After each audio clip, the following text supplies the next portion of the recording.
My faith looks up to thee. Ready? Here we go. My faith looks up to thee, thou Lamb of Calvary, Savior divine. Now hear me while I pray, take all my guilt away. Oh, let me from this day be wholly thine. With the last verse. When ends life transient dream, when death's cold sullen stream shall o'er me roll, blessed Savior, then in love, fear and distrust remove. Oh, bear me safe above a ransomed soul. Okay, have a seat. We'll sing another song in a few minutes.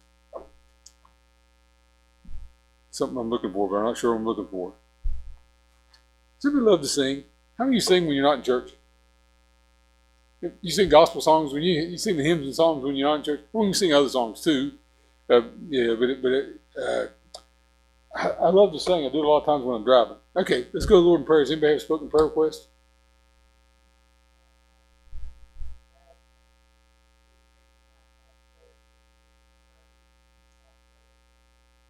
Okay.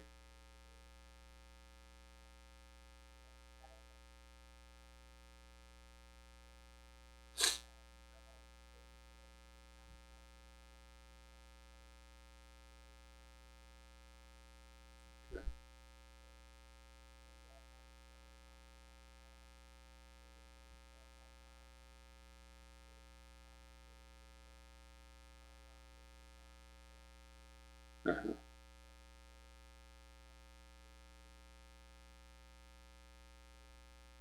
Okay.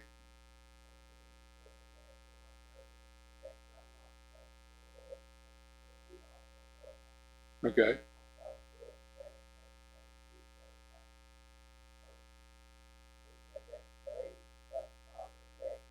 Yeah.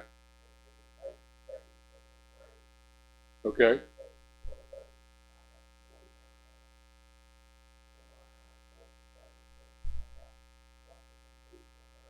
Okay.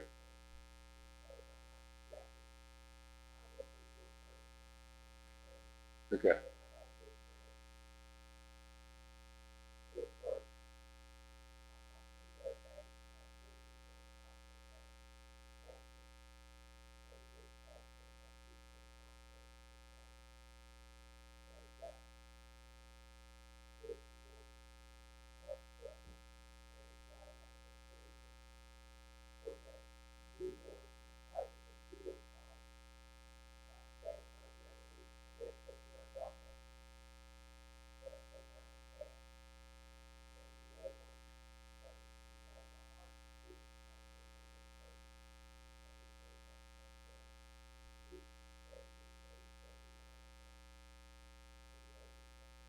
Okay. Real good. Okay.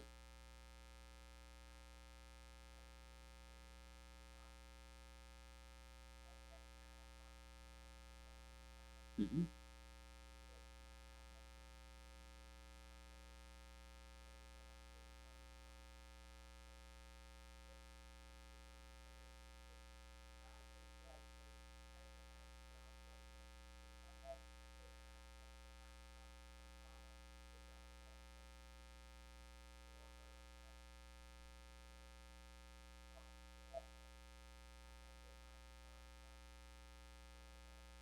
Okay.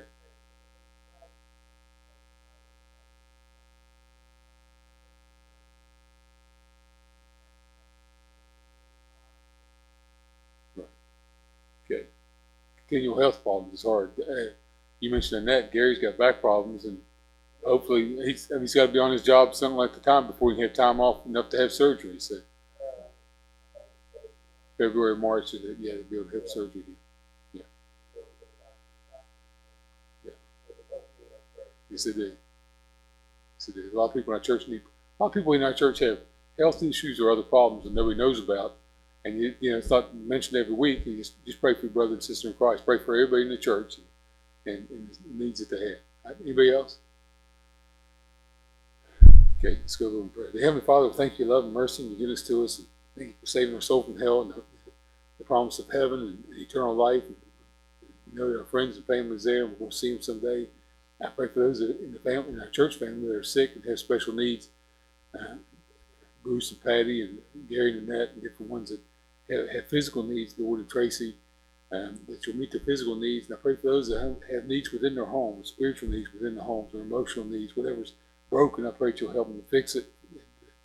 They'll bring the problems to you, that we can bring our broken life to you and you can mend it, Lord. I pray that you'll give us healing in that way. I pray for those who have lost a loved one, that you'll give them comfort this week. The Smith family and the others that have passed away this week, that you'll comfort them. And we thank you for loving us, Jesus. Thank you for the promise you give us. In your name we ask. Amen. All right.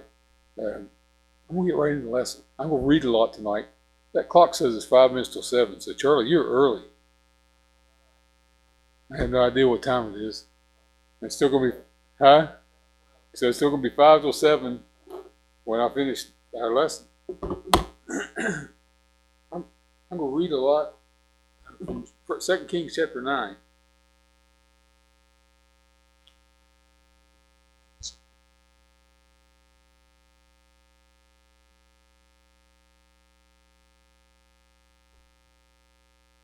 Second Kings chapter 9. I want you to keep your Bibles open. We're going to read throughout. When I read this, I almost want to read the whole chapter as if I'm just reading you the story. But I'm not going to just read the story. I want to stop and pause and skip around a bunch of verses. But it's people that most of us have never heard of, for the most part. The kings, we know Elisha, that's verse 1, but we're going to read just a little bit. Okay. 2 Kings chapter 9, verse 1. Elisha the prophet called one of the children of the prophets and said unto him, Gird up thy loins and take this box of oil in thine hand and go to Ramoth Gilead. And when thou comest thither, look out where Jehu the son of Jehoshaphat, the son of Nimshi, and go in and make him arise from among his brethren and carry him to an inner chamber. Stop reading right there. So Elisha is a prophet. He gives a man, a young preacher boy, a box. He says, take this. This is the city you will go to. You'll find Jehu. He tells them who it is. And probably everybody knows who this is. He's like a captain in the army, or today's terminology we call him a general. And he said, and you're going to separate him from all his friends and take him to an inner room, and you're going to anoint him to be the king over Israel. Now, Israel again is the northern kingdom. Judah is the southern kingdom. And Israel, all the kings so far in the northern kingdom, about every one of them has been evil. Okay, downright. Ahab and all the way down. Okay. Verse 3. Then take the box of oil and pour it on his head and say, Thus saith the Lord, I have anointed thee king over Israel. Then open the door and flee and tarry not. Don't even stick around. Don't stay down for dinner or nothing.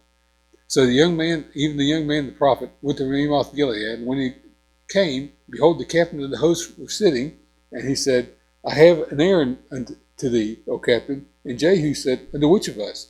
And he said, To thee, O captain.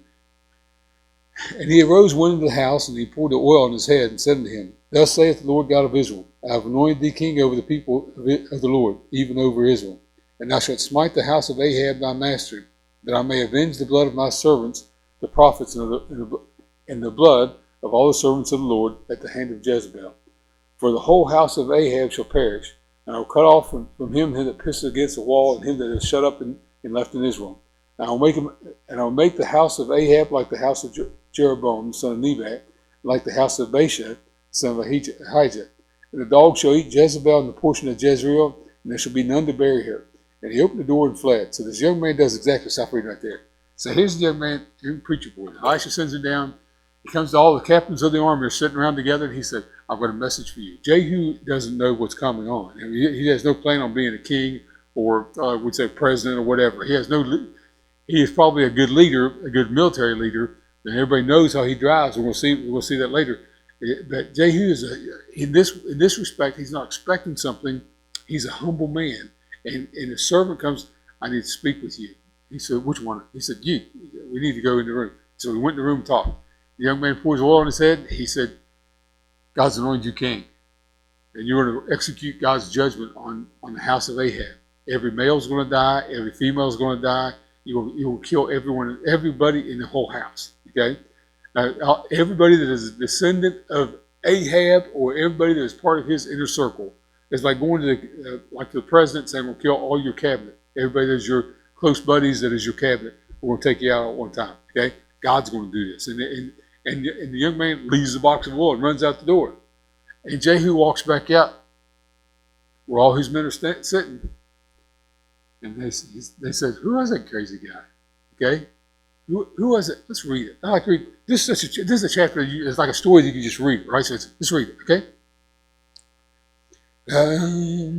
Verse 10, because I like this part. And the dog shall eat Jezebel in the portion of Jezreel. But John, you read it twice. I know. I like that idea. They're going to eat her.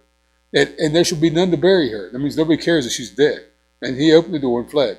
And Jehu came forth to the servants of his Lord, and one said unto him, "Is all well? Wherefore came this mad fellow to thee?" And he said to him, "You know the man and his communication." And they said, "It is false. Tell us now." And he said, "Thus and thus spake he to me, saying, Thus saith the Lord, I anointed thee king over Israel." Then they hasted and took every man his garment, and put it under him on the top of the stairs, and blew with the trumpet, saying, "Jehu is king." Stop reading there. Okay, I liked it. Charlie, when you're reading history books, there's some history books you can read, you just kind of drag through it, right? But there's other history books you read through it. When you're reading it, you just don't want to put it down, right? When I started preparing for tonight's lesson, I read through chapter 11 because once you start reading the story, you just want to keep going with the story, right? Okay. Israel's recent history, to kind of review just a little bit. Ahab had been king over Israel, northern kingdom, and Jezebel his wife. And Jehoram, their son, became king after Ahab was dead, but Jezebel's still alive. She's getting older now. And Jehoram was a pessimist. He didn't believe. Do you remember when they were starving in the city of Samaria, and Elisha said, "This time tomorrow there's going to be so much food you can buy. You buy a quart. I won't say today's terminology. You can buy a 5-pound bag of flour for $1. You know, it's not." And Jehoram didn't think this could happen either. His men, his tax people, didn't think it could happen. He didn't think God can't do anything. Okay. So Jehoram is just like his dad. There's a time when chapter 7, chapter 8. There's a time that Jehoram goes to battle with the Syrians, and Ahaziah goes with him, and Jehoram treats Ahaziah bad, just like Ahab had treated Ahaziah's father bad, the king of Jerusalem. Okay, so there's a long history of just people that aren't right. Okay, in the leadership of Israel, there's a northern kingdom, southern part of the kingdom is Judah, and it's all descendants of David that are reigning, and some of them are good, some are not good. Northern part, they're all idolatrous, they're very bad. Okay. Do you remember Ahab cried about something? Do you remember the story he cried about? King Ahab went a-walking in royal garments. Remember that story? Charlie, remember that song for Junior Church? In spite of a lovely vineyard, while gazing over the land, Ahab, huh? You don't remember? Okay, so you remember the story? Because Ahab wanted his neighbor Naboth's vineyard, right? And he couldn't get, Naboth said, "I can't sell it. It's our inheritance. God told us to keep our inheritance, and that's supposed to sell to you." So Ahab cried about it. Jezebel had Naboth killed. Okay, that's the type of people that they were. Okay. But the judgment is given, and God says to Jehu, "I'm going to make you king, and you will kill every man, every woman, every prince, every nephew, everybody's involved with Ahab and Jezebel. The dogs are going to eat up Jezebel," and he goes on down through the list. Okay? So, I don't think that's too harsh of a judgment. Anybody think God's too harsh in his judgment sometimes? You think, Charlie? Okay? Anybody else think it's too harsh? God's judgment is too harsh?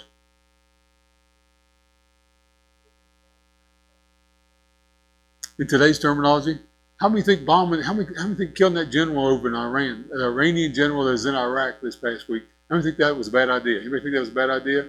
I'm not getting political now. Okay, everybody know what I'm talking about, right? Everybody watch the news this week. You know what I'm talking about, right? Does everybody know? Okay, Jessica, you know about this guy got killed this past week? Okay, brief story, because it's no different than the old stories. Okay, there's a man from Iran. He's a general, top general of the army. Okay, he's in Iraq at the time. He's a terrorist. His whole life is about being a terrorist, and he has killed U.S. soldiers all around the world. Okay, as a terrorist. Okay, as Iranian, he has supported terrorism, and he has done it himself. Okay, uh, so. We found out where he's at. U.S. soldiers found out where this man's at. He's planning more attacks on Americans. So we dropped this missile in. But John, you think it's harsh to do this? No, I don't think it's harsh to do this. And they kill him and everybody's around him. Okay? That's not much different than what Jehu was told to do here. Okay? But John, this was our president dropping a missile on somebody. And on that, and in chapter 9, that's God telling a general to go kill all these people. Okay? How many think David should have let Goliath live? Anybody think David should have let Goliath live? He's out there cursing God and the armies of God, right? Send out a man to fight. Remember the story, David and Goliath, right? Anybody think Goliath should have lived? Okay? David stunk a rock in his forehead and wouldn't cut his head off. And David was just a 13-year-old boy. He walked around with that head in his hand. He didn't go join the rest of the battle. He walked around with that trophy, right? Okay. So, are we mixed on this as to whether God's too harsh? Anybody think? Is he too harsh sometimes in his judgment? No. When we're talking about us, we want leniency. When we're talking about somebody else that's the enemy of God, and Israel, and us, and everybody else around, that's good for it, right? That's the way we look at it, right? Christians, I've known people that do this. If they're having troubles in life, they say that I'm suffering for Jesus, it's persecution. But if they cause it, okay, and they might be causing this, but they say that, okay, okay, God is righteous and just, and everything that He has ever proclaimed. I was witnessing to somebody one time, and they said, "Does the Bible tell us that a man went out on a Sabbath day and gathered sticks, and when he was caught gathering sticks, that Moses said, 'Stone him, it'll teach everybody a lesson'?" Man asked me that question. So the answer is yes. Okay? Yeah, how many think that'd be too harsh in Moses' day? When Moses had just given the law. He'd just given the law to the people and said, "This is what you're supposed to do." They were in bondage in Egypt. He brought them into, they're on the promised land yet. They're in the wilderness. Mount Sinai, they just got the law. And as soon as he gave the law, he said, don't do any work, don't gather wood or anything on the Sabbath day. Next day, Sabbath day, guy goes, "I'll do what I want." He went out, gathered up sticks, built a fire, and came back to the house, and all his neighbors saw him walking with that firewood coming out of the woods. Okay? So they took him to Moses and said, "What are we supposed to do?" Moses said, "Stone him." That's what the law said. Okay? Why? Well, is that day more important? Is the Sabbath day more important than that person? How many think the Sabbath day is more important than the person? Anybody? It's not. God gave us the law for man. The Sabbath day was given for man. Okay? So that, when the Ten Commandments are listed and given in Exodus chapter 20, if you go over about chapter 24, it lists all the reasons as to why those commandments are there. Okay? And the Sabbath was given so that you don't work your ox or your slave or your children. You don't work anybody on that seventh day. You give them a day of rest. They need that day of rest. Your ox needs it. Your child needs it. Right? They need that day of rest. So God said, I'm just in this. Okay? Okay. Let's go on. How many think in today's terminology God's too harsh? Do you think how many think sin is really bad? Do you think sin is really bad? How many think someone else's sin is really bad? I mean, it's easy to point somebody else's, right, Charlie? Right, Marlon? Isn't it easy to point somebody else's sin and say, "Isn't that bad?" Okay. How many think ours is that bad? What if you just tell little white lies? Are there any white lies? Oh, it's still sin, right? Anything that was proclaimed sin in the Old Testament is still sin today, right? Okay.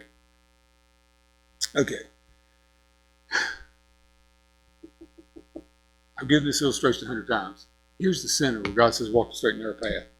And most often, we as far left or right as we will go, we have our boundaries, right? Our parents had boundaries of what they would do, what they wouldn't do. And then a lot of times the next generation of Christians, even within the family, within a church even, the next generation sets their boundaries up on the edge of what used to be the righteous boundary, what don't go past this edge, right? So we set up our next generation here, and this is our guideline. And then the next generation after us comes along, and what they're calling Christianity is over here has nothing to do with Christianity. You can't find it in the Bible anyway. Okay? Religion does that to where you have all kinds of religious cults or whatever. You got to do what you got to play within our boundaries, or you lose your salvation. And it has nothing to do with the boundaries that are set up in Scripture. Okay?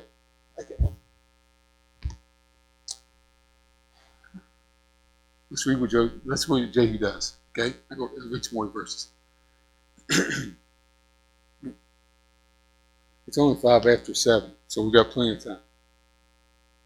According to that clock. So verse 14. So Jehu, the son of Jehoiada, the son of Nimshi, conspired against Joram, that's the king. And the other verses calls him Jehoram. And now Jehoram kept Ramoth Gilead, he and Israel, because of Hazael, king of Syria. Okay. Look at verse 16. So Jehu rode a chariot and went to Jezreel, because there had been a battle with the Syrians, and Jehoram was injured. So Jehu rode in a chariot and went to Jezreel, for Joram lay there. And Ahaziah, king of Judah, was come down to see Joram. So Ahaziah was there with Joram, the king of Judah, was with the king of Israel at this city, okay, where they were recovering from. Joram was recovering from his injuries in the battle.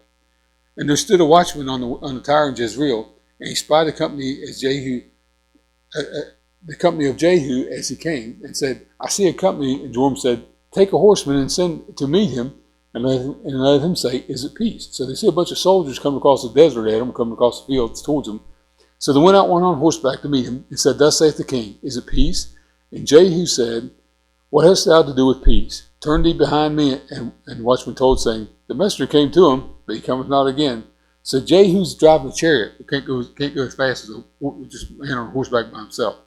So Jehu's driving a chariot. They're coming towards the city. They see him coming.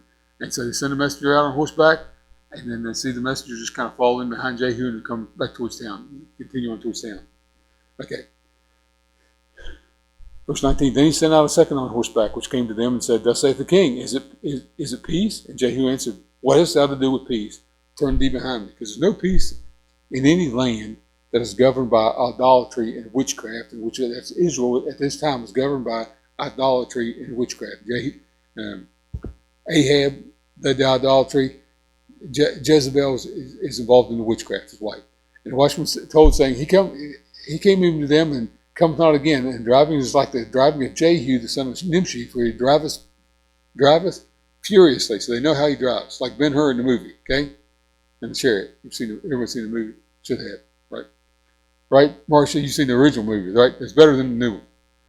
And Joram said, "Make ready." And his chariot was made ready, and Joram, king of Israel, and Ahaziah, king of Judah, went out, each in his chariot, and he went out against Jehu, that was going to fight against him. And met him in the portion of Naboth. That's the guy whose field that Ahab had taken. Remember that? Naboth's vineyard. In the portion of Naboth, the Jezreelite. And it came to pass, when Joram saw Jehu, that he said, "Is it peace, Jehu?" And he answered, "What peace? So long as the whoredoms of thy mother Jezebel and her witchcrafts are so many." So Jehu's got this right. Okay? He knows what. Look up his way. You may think witchcraft is bad. Anybody, is it real? You may think it's real. Jessica, you think witchcraft's real? Maybe not the stuff you see on TV, okay? Or not the Ouija board that you had when you were 13. And your girl said, "Does he like me?" And you move the little numbers around to where the little circle around to where you want to match up some boy's name or whatever. Okay, but witchcraft is real, okay? And God despises it. Old Testament law, "Thou shalt not suffer a witch to live." We're not commanded today's terminology to go out kill witches. We're not supposed to hunt them down like they did in Boston or whatever it was, Massachusetts years ago. Okay. But Israel, at this point, the nation is led in witchcraft, led by Jezebel. Okay? Her husband led them into idolatry, and her son's taken up steps of his father. Okay? Joram turned his hand and fled. And Joram turned his hand in verse 23 and fled and said to Ahaziah, there's treachery, O Ahaziah. And Jehu drew a bow with full strength, smote Joram between his arms, and air went out of his heart. And he sunk down his chariot. Stop reading right there, because they killed Jehoram. They kill Ahaziah, which is the king of Judah. They kill everybody. Look over chapter 10, because chapter 9. Look down verse 30. I wouldn't read some of the stuff with kids around. Okay, when Jehu was come to Jezreel heard of it, and she painted her face and tied her head, looked out the window. Okay, and here's the old lady she's got all dressed up, pulled her hair up, and I don't know if she's painted up like a witch or she's painted up trying to make herself look pretty. It doesn't say, but she painted her face and she went to the window. Okay, because she knows what's coming. I guess she knows about Jehu. And Jehu entered in the gate and said, "Has Zimri peace, who slew his master?" And he lifted up she said, as Jehu entered, verse 31, I'll read it again, slow down. And as Jehu entered in at the gate, she said, "Hath Zimri peace, who slew his master?" Because she's saying, you just killed your king. And he lifted up his face toward the window and said, "Who's on my side?" Who? And there looked out at him 2 or 3 eunuchs, and he said, "Throw her down." So he threw her down. They threw her out the window. Okay? So they threw her down, and some of her blood was sprinkled on the wall and on the horses, and he trode her underfoot. And when he was come in, he did eat and drink, and said, Go see now this cursed woman, and bury her, for she is the king's daughter." He doesn't know she's never going to be buried. Okay? And they went out to bury her, but they found no more than her skull and the feet and the palms of her hands. Wherefore they came again and told him, and he said, "This is the word of the Lord which he spoke. This is the word of the Lord which he spake by his servant Elisha the Tishbite, saying, In the portion of Jezreel shall the dogs eat the flesh of Jezebel, and the carcass of Jezebel shall be as dung upon the face of the field in the portion of Jezreel, so that they shall not say, This is Jezebel." Look at something right there. So Jehu rides up with his men and said, "Who's on the Lord's side?" And she's up there mouthing off to him, and he said, "Who's on the Lord's side?" And a couple of eunuchs up there say, "We are," and they throw her out the window. So him and his horses, they trample on her, and then they go on in to eat. Okay, and they say, "Oh, you got to go back. We ought to go bury her." They go back out. There's nothing but like skull, palms of her hands, and things that the dogs wouldn't eat, because the dogs have already finished eating everything else. And Jehu remembered. That's what Elisha said was going to happen to her years ago. This was prophesied when her husband Ahab was still alive, that this is all going to happen to her. And Jehu said, "I remember what Elisha said about this." Okay? Okay. How many at this point think God's too harsh in his judgment? Anybody? Charlie? Is he too harsh? No. Okay. Look, if in America we say we'll kill somebody, we go to jail for it, right? We should, right? I mean, there's attacks made, or threats made against the president, and the Secret Service is going to take them out, right? Should. But these days, it wasn't Secret Service, is God saying, telling the preacher, we're going to anoint him, he's going to be king, and this is what's going to happen next. I'm going to tell you everything's going to happen. Okay? Chapter 10, verse 1. And Ahab had 70 sons in Samaria, and Jehu wrote letters and sent to Samaria and the elders of Jezreel, to the elders and to them that brought up Ahab's children, saying, Now as soon as this letter come to you, seeing your master's sons are with you, and there are with you chariots and horses, a fenced city also, and armor, look even out the best and meetest of your master's sons, and set him on his father's throne, and fight for your master's house. But they were exceedingly afraid, and said, Behold, 2 kings stood not before him. How then shall we stand? Stop reading right there. I'm going to quickly go through this. So Jehu sends letters to the next little town over, where Ahab's sons are. There's 70. He has 70 sons. There's a bunch of wives, and Jezebel wasn't the mother of all of them. But he says, okay, set your best soldiers on horses and chariots, and you take the brightest kid, make him your king, and we're going to go to battle with you. Okay? And all the servants said, we're not going to fight you guys. We can't win. I mean, 2 kings stood before you, and they couldn't fight. They couldn't defeat you. So he has them all killed. Okay, every one of them. Okay, let's go on. Anybody yet think God's too harsh in his judgment? Marcia's kind of doubting me. Maybe he's got a little soft on this. I don't know, Brother John. Okay.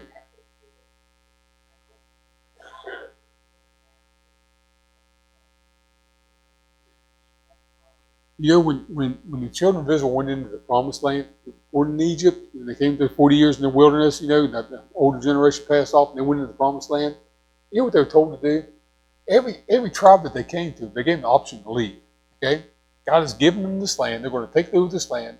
But everyone that fights against you, you kill them all. Because if you don't kill them all, then their descendants are going to hate you. You let this family live, then they're going to hate you forever. And they're going to come back and fight against you the rest of your life. Or, worse than that, their daughters are going to grow up and tempt your sons, and your sons are going to turn to idolatry. Okay? And God said, I don't want you to turn to idolatry. And that's exactly what happened. Okay. So let's do one more story. There's more to this, but I skip some of it. Okay? Look, chapter 10, look at verse 18. Because they're worshiping Baal, false god. Okay, it's the god, I think, of the Amorites, if I remember right. Pagan god of the Moabites and the Canaanites. Verse 8, chapter 10, verse 18. And Jehu gathered all the people together and said unto them, Ahab served Baal a little, but Jehu shall serve him much. Now therefore call unto me all the prophets of Baal and his servants and all his priests, let none be wanting. For I have a great sacrifice to do to Baal. Whosoever shall be wanting, he shall not live. But Jehu did it in subtlety, to the intent that he might destroy the worshippers of Baal. Here's what he said. All the worshippers of Baal were going to the Civic Center. Okay? You're going to meet there tomorrow at noon. We're going to offer a sacrifice to Baal. If anyone doesn't show up, we're going to be killed. Okay? Anybody who's a worshiper of Baal, if you're one of us, you got to be there. Okay? So they all went there. Okay? Read on.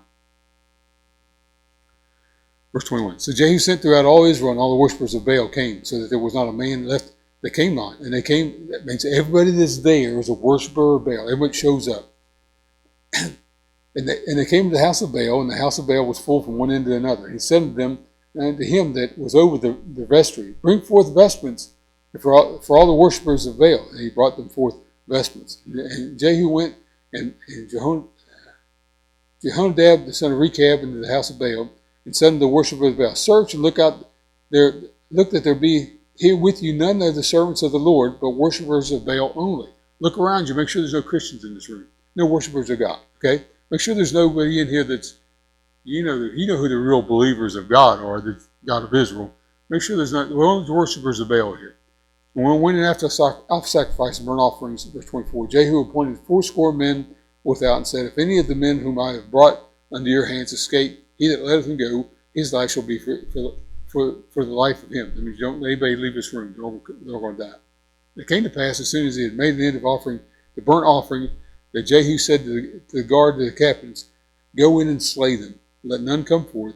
And they smote them with the edge of the sword. And the guard and the captains cast them out and went into the city of the house of Baal. Okay? And he brought forth the images out of the house of Baal and burned them. So they got graven images like wooden statues to Baal. Okay? Like Philistines had Dagon, the fish god. Everyone had their own little gods that they worshipped. The fish god looked like a fish but had hands of a man, and God knocked it over. Okay? They brought forth the image out of the house of Baal and burned them. And they break down the image of Baal and break down the house of Baal and made it a draught house unto this day. What's a draught house? Septic tank. I like that part. Well, John, this is kind of weird, isn't it? I like the idea that they gathered all the worshippers of Baal together and killed them all. Okay? He said, no one's supposed to be worshiping Baal. We're supposed to be worshiping God. What's wrong? Are we supposed to go out and kill people today? There's nothing in the New Testament that says we're supposed to go kill people for not worshiping God. I mean, it's not in there. God doesn't want us to do this. He wants us to go into a dark world and be a light into a dark world. Okay? Completely different than what he was telling his people, because these were his people that were walking away from him. And he said, you got a choice. You want to go down that road, you can go down that road. It's your choice. They chose not to worship God. Okay. No one gets by with sin. Judgment has come, and God's dealing harshly with the judgment. And they burn down the images of Baal, they burn them up, they kill all the worshippers of Baal, and they make the house of Baal, it'd be like a temple type thing, a church house. They make it into a septic tank for all the neighborhood to use. Okay? Well, John, you think that's funny? I do think it's funny. Because that's telling you what Jehu thought of Baal worship, or what God thought of Baal worship, or what Jehu thought of the temple of Baal. Even though under the king Ahab, he had to go there with his king. I mean, let's say Ahab was going to worship Baal over here, and Jehu was the captain in his army. He has to go along with it, even though it is the army of Israel for about 5 generations now. None of those kings is worshiping God. They're not offering sacrifices to God like they're supposed to. They're going over here and worshiping Baal. Okay, false god. With that being said, how do you think now that they killed all the worshipers of Baal and made their house into a septic camp? How do you think God's harsh? Anybody? Raise your hand on that one. Jessica, you think God's harsh in that way? When I read through this, many things historically go through my mind, but also personally go through my mind because there's been nations that have starved. Whole communities that starve to death, but they worship an image. They go and worship an image and spend all their money on gold for this image. They give something to a church. And they have no money for food. And they love to worship that image. They have no money for themselves, so they starve to death. Okay? Is that God killing them? No. That's the consequences of their choice not to worship God, but to worship an image that fell from heaven or whatever it is. Okay? Okay. 4 seconds. We'll do that. When I read through this, and hopefully you all get this the same way, we understand that God is just and righteous, and judgment will come in every person's life and every nation's life. We want to see judgment on evil, like on Ahab or on Hitler or somebody like that. We want to see judgment on them. But when I read this, I think our evil, not just in the United States, mine personally, okay? I should look at my evil as being as bad as Ahab's or Jezebel. Well, John, you're not worshiping Baal. No, I'm not worshiping Baal. I'm not practicing witchcraft. Okay? But I should see that when I do something bad, I should see it as bad as what God said theirs was. Right? If not, then we're like the 2 guys who went into the temple to pray, and one of them, Jesus said, this man was not justified, this man was just. This one prayed, I thank thee, Father, that I'm not as other men are, looking at other people and say how bad they are, and I like this publican over here, right? Remember that story in the New Testament and the Gospel. Okay. If we don't see our sin as being as bad as everybody else's sin, then we'll be tempted to move the boundaries. Move the boundaries. Move the boundaries. I was at a gas station yesterday. I told Tammy the story last night. Some of you in Sunday school class a couple weeks ago, and I think I gave this lesson. He was in Sunday school in church a couple weeks ago. No matter where I go, those people that need money, they all seem to look at me. You get that? They stare at me. I mean, I've driven a van. I've been driving for 10 hours or whatever. I had to stop down Logan, stop to get gas. And when you get gas, you also have to go to the restroom at the gas station. So it's just that's my next step. I just know there's no restrooms coming up quarter G in Logan. Get gas and look over the sidewalk, and someone's staring at me. Young lady. 2 weeks ago, some guy walking towards me. I'm like, don't look at him. Don't make eye contact. He's going to ask you for money. He did. Got $10 off him. Okay. This lady was staring at me. So, keep good gas, Charlie. Don't look. I mean, don't reach for cash in your wallet. Make sure you already paid at the pump. But I still got to go to the gas station. I can't get back in the truck yet. Put it that way. So as I'm walking towards, she said, "Which way are you going?" Charleston. I need a ride to. She told me where. Right on my way. I said, I can't pick you. I can't take you. It's a company vehicle. I can't haul passengers. The truth is, I have never, and I wouldn't do it now. I don't really go pick up any. I don't let ladies ride with me in the vehicle. I pick up Miss Joe sometimes with Tammy, helping get Josiah ready or something like that. But in younger ladies, it's never happened. Okay, I've never allowed them to ride in the car with me by myself. I just can't do it. So I said, I can't take you because I can't take you up over it because it's a company vehicle and you can't ride. She said, I just got out of lockup, and she told me she just got out of jail, and I think, okay, I said, is there some other way? I'm thinking I got to witness this lady somehow. Right? That's my intention. How can I witness? What else? Yes, can I help you? You got a cigarette? I don't smoke.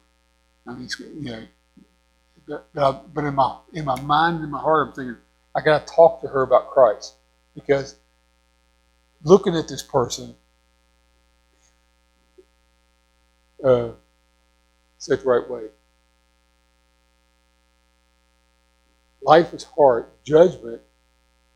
People get themselves in trouble, and I'm guilty of getting myself in trouble. But people get themselves in trouble, and then pay for the consequences in their life. A lot of times, life is harder on them than they ever thought it was going to be. Right? You ever do something you thought that you ever do something that was wrong and it cost you more than you ever thought it was going to cost you? I've done it. Okay, and truth is, the consequences the things that happen to us for the decisions that we make. A lot of things, God's been awful harsh. God's not harsh. God is a just and righteous God. He balances the scales. I know people that are always upset with other people because other people have more. I said, well, okay, choices that you make. A lot of times we make choices. Or some people, this person has more talent than this person has.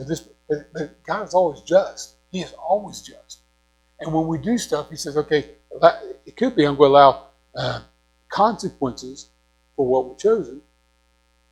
Tommy and Howard Ashworth were here Wednesday, Sunday night with us. They were in service with us the other night, and Howard was going on and on about Eddie Snodgrass, who had passed away last week. And Eddie was he's the man who led me to Christ, for one thing, but he was always a good Christian testimony for the last 50 or 60 years. It's probably 60 years now, because he's 79 years old and passed. So he had good Christian testimony the whole time. And he invested in other people all the time. And Howard said, made a statement about Eddie that to him, when he was sick, he wasn't in pain with his sickness. Howard felt it's because of his faithfulness to God. Like if the scales are tipped, right? A lot of times we reap what we sow, but all the times, man, you sow and sow and you sow the right thing. A lot of times you tip the scales back the other way. And when one generation changes to the next generation, once in a while there's a generation over here that says, this isn't right, let's go back over here. Let's look through here and find out what we're supposed to do. Whether it's personally or with a church family or with a nation, because I think our nation's done this, okay? A long way from our founding fathers, right, Charlie? Right? History, okay? A long way from our founding fathers, but there's some people who always want to go back over and say, what did they intend? What was their original intent? Okay? Just like Christianity, what's the original intent of the Book of Acts? Not what Mama said about it and change the generation through the years. Okay? Okay. God is always just. Because I keep coming back to this question. Is God just? Yes. Is he righteous? Yes. Is he holy? Yes. That the only real righteousness we have is the blood of Christ that has been applied to our heart that saves our soul from hell. Is that right? It's the only true righteousness we have. But then after we get saved, there ought to be something inside of us that says, I want something. Okay? I want to sow, not to the flesh to reap corruption, but I want to sow the Spirit to reap life everlasting. I want to sow the Spirit. I want to sow the good things. So when you read stories about other people, what's happening? Is God still just? Yes, he is. Still righteous? Sure he is. New Testament says a lot of people trample the blood of Christ or reject the grace of God. Okay? One last thing about Jehu. We're going to get to one last thing on him. I don't know what time it is. Let's see. Pretty close. Look at chapter 10. Look down verse 29. We'll read about 3 verses on Jehu. But this kind of bothers me because so far in this story, we know Jehu is doing everything that's right. Doing right all the time. Right? Okay? He knows what he's supposed to do because the prophet of God, Elisha, sent someone to him and told him exactly what he's supposed to do. Is that right? So that's what we know about Jehu. So he knows that God is the righteous God's passing judgment on other people and allowing him to be part of that judgment. Verse 29. Chapter 10, verse 29. Howbeit from the sins of Jeroboam, the son of Nebat, who made Israel to sin, Jehu departed not after them, to wit, the golden calves which were in Bethel and that were in Dan. That means that Jeroboam, that's the first king of the northern kingdom of Israel, had 2 golden calves made, just like the Israelites did when they came out of Egypt, when Moses was up on the mountain. They had 2 golden calves made, and And Jehu didn't have him tore down. Okay?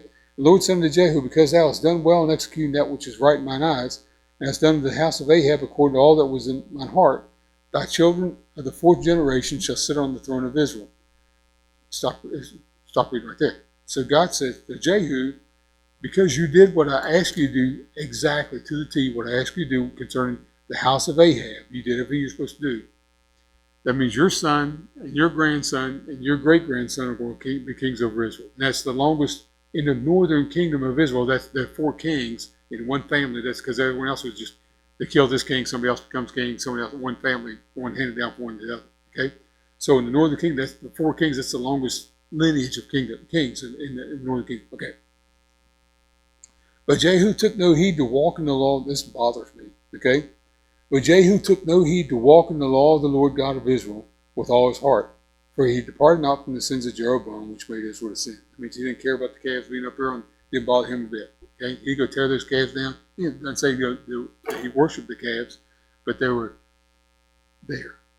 He didn't tear them down like he did the house of Baal. So Jehu, here's the center, where Israel's supposed to be. Generation after generation after generation. Israel's all the way over here. Jehu brings it back to here. Okay? They come all the way over. He didn't care about serving God with all his heart, even though God made him king.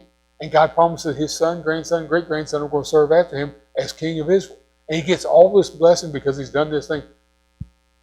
But he never finds it in his heart of hearts that he wants to serve God. He doesn't have this. God has spoken to him in this matter, maybe about the prophets, told him what to do and the results of what he has done.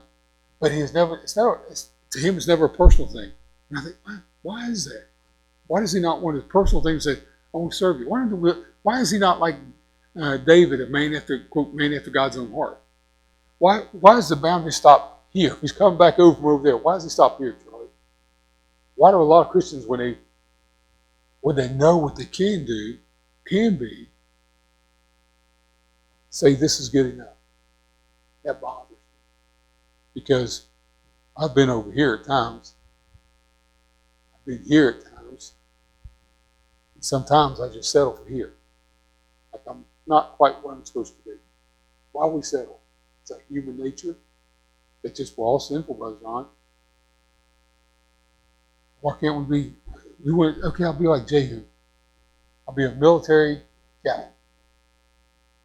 Not a servant of God.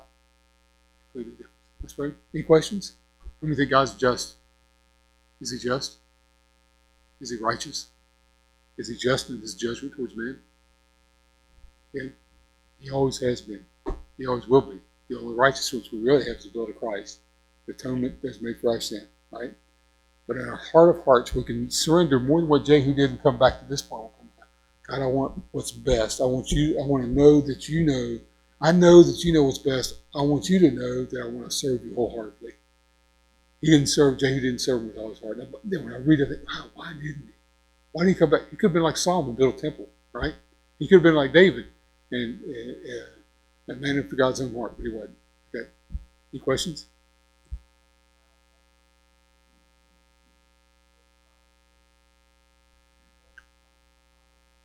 God knows the future as well as he knows the past because it's all like already written.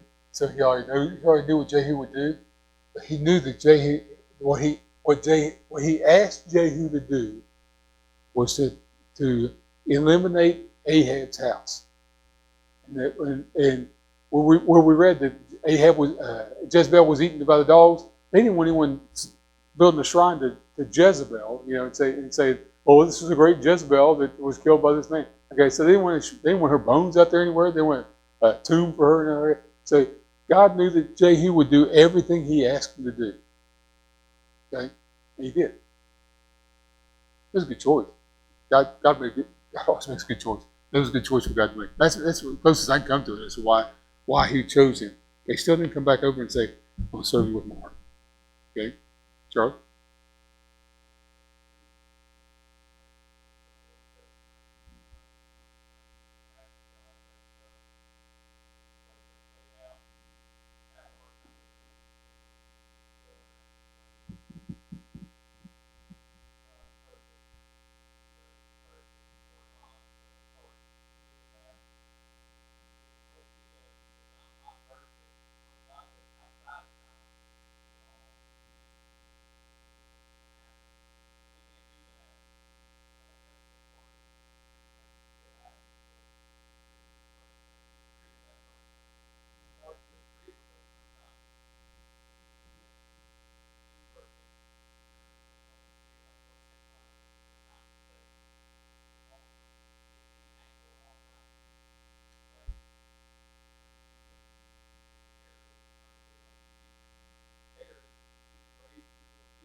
Right.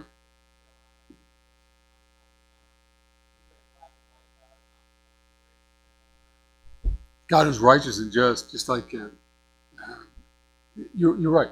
Okay, when Japanese bombed Pearl Harbor, we got in the war.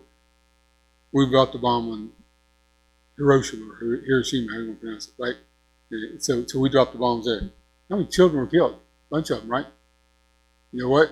Kids are playing tag with the angels. I mean, they didn't know what happened. What did they know what hit them?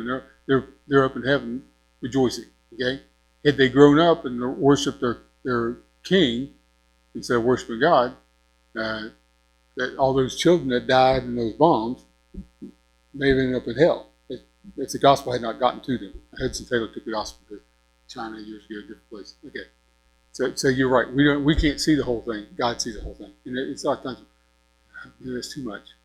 And it's never too much. Okay, okay.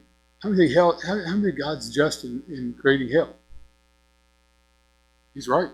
He's just in creating hell, right? It was created for the devil and his angels. And it was never intended for man to go there. It's like a trap. You set a rat trap for catch a rat, and your puppy steps in it, gets caught in it, or your cat or something like that gets caught in it. Then that's something else that is caught in a trap that was sent for somebody else. Hell was created for the devil and his angels, and man got in that trap by Adam and Eve by listening to the devil. Okay? So God knew what was going to happen, right? He knew it was going to happen. Jesus knew he was going to die on a cross before God ever spoke the world into existence.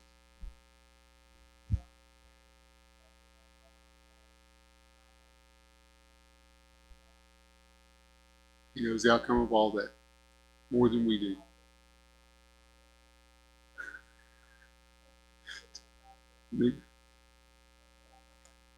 Yes, okay.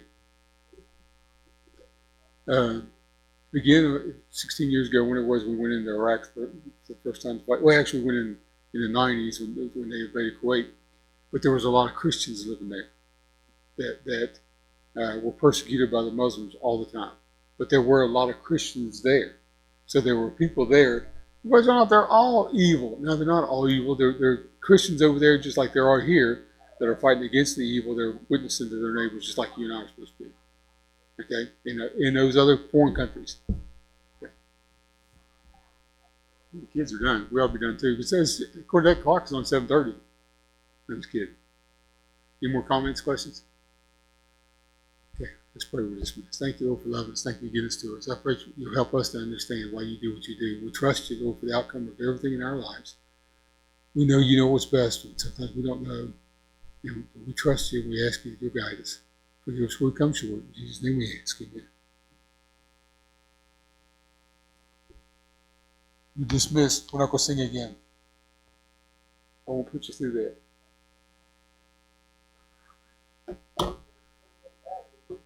It's only 15 minutes late.